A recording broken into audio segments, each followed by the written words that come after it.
Hi, welcome to this episode of Thai Food. Today I'm going to show you what to do with your leftover Easter eggs. Okay, so got all those hard-boiled eggs? Let's make deviled eggs, why not? So this is the Thai food recipe of making deviled eggs.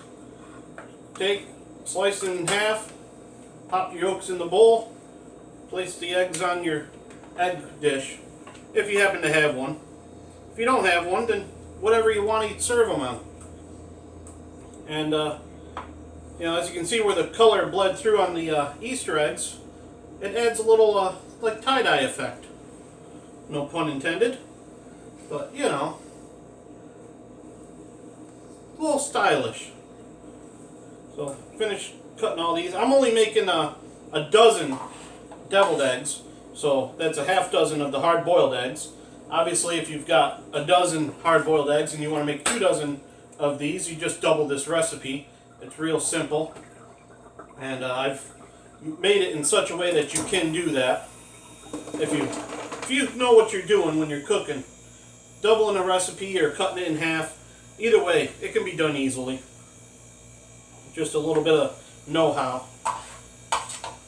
You want to make sure you get as much as you can for the yolk in there, but you know, if there's a little bit left in the egg, it's not going to hurt nothing. The flavor will still be there. It's not going to dilute the flavor, none whatsoever. So we'll just finish popping in our yolks here. And wouldn't you know, this platter is going to hold exactly a dozen deviled eggs.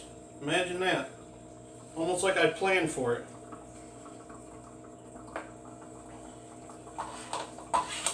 There we are.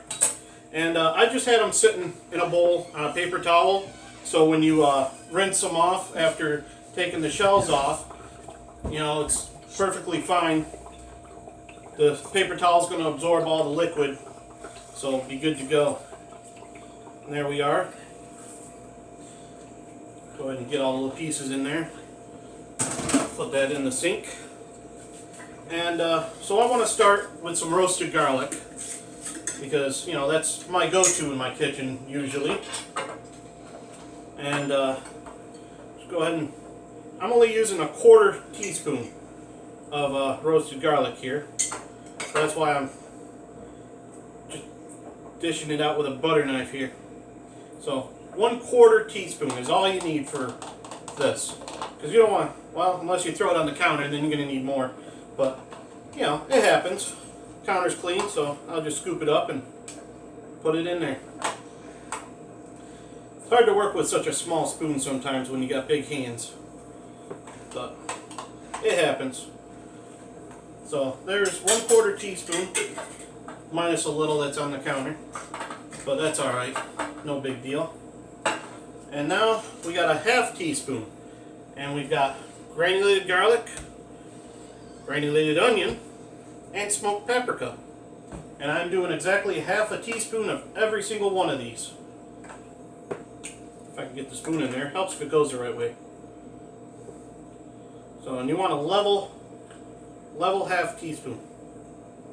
And this is going to help add some color to it, along with a little smokiness in there.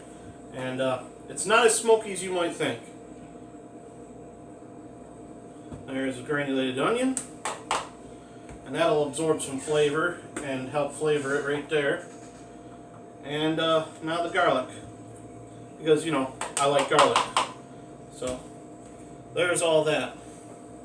Now, 2 teaspoons of mustard.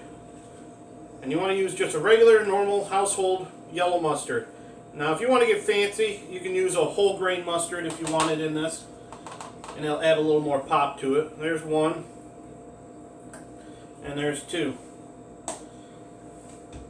So, put that right back where we store it. And make sure I get every little bit out of this. Now, fresh out of the fridge, I'm going to grab some mayonnaise. One item I forgot to bring out before I started this. There we are. And we're just going to use 2 tablespoons of mayonnaise in this. That's all you need. Get it down to the bottom there. There we go. So there's one. And if you do a little extra, it's not going to hurt. But this is kind of, you know, making lines and stringing all over the place. So there's air gaps in there. That's kind of why I'm heaping it up a little. There's two. 2 tablespoons of mayonnaise. Alrighty. And my favorite tool to mix this with is a whisk, because you can get all the lumps out, break up all the lumps this way. Just kind of break up the yolks.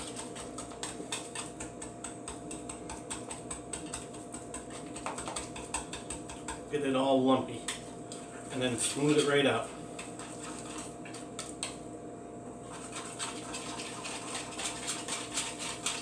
And the more you mix it, the smoother it'll get. Of course, it only gets so smooth after a bit, but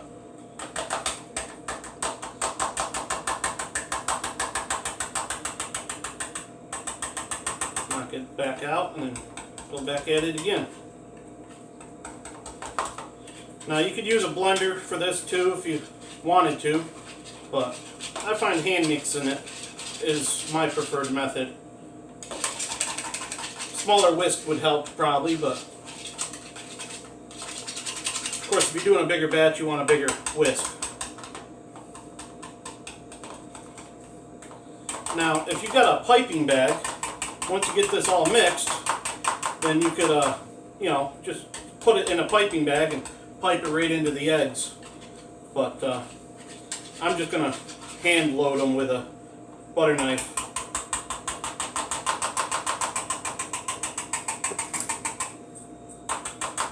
Try to knock as much of this back out as I can here.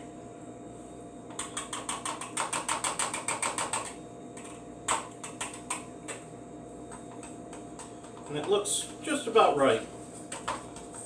You know, whatever you prefer. It's still a bit lumpy, but I don't care. The flavor's there, and that's all I really care about, to be honest with you. If I wanted it smoother, I could make it smoother. You know, you can always add in some extra mayo if you wanted it creamier, but you get too creamy and you might lose a little flavor profile here. So as you can see, I've got lumps going all over the place as I'm trying to get it off my whisk. That's pretty good there. So at this point we're just going to take and dish this into the eggs. You can see it's pretty well smooth, so I'm sure you know how to fill eggs for deviled eggs at this point in your life. Go ahead and put some in there. And that knife don't want to sit there, so we'll just do that. And then top it off with some regular paprika. Now, if you wanted to, you could top this off with a smoked paprika, but I'm just going to top it off with some regular. Just like so, however much you want. Let's check our flavor.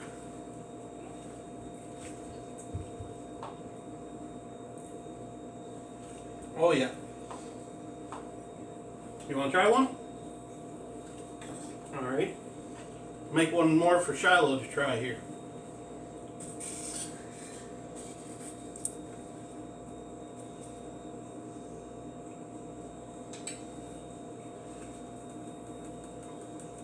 There you go, kiddo.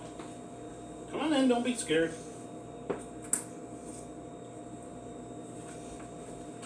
Bye. Alright. Thanks for tuning in. Don't forget to click on the bell icon once you subscribe to YouTube and let them know that thanks, Shiloh. Subscribe to my YouTube channel, click on the bell icon. It'll notify you when I upload a new video. Check out my Thai food page on Facebook, my Thai food group, and I'm also on Instagram and Facebook, or Twitter. I'm on Twitter. My son's got me flustered. He's making gestures in the background. But thanks for tuning in. Have a good one.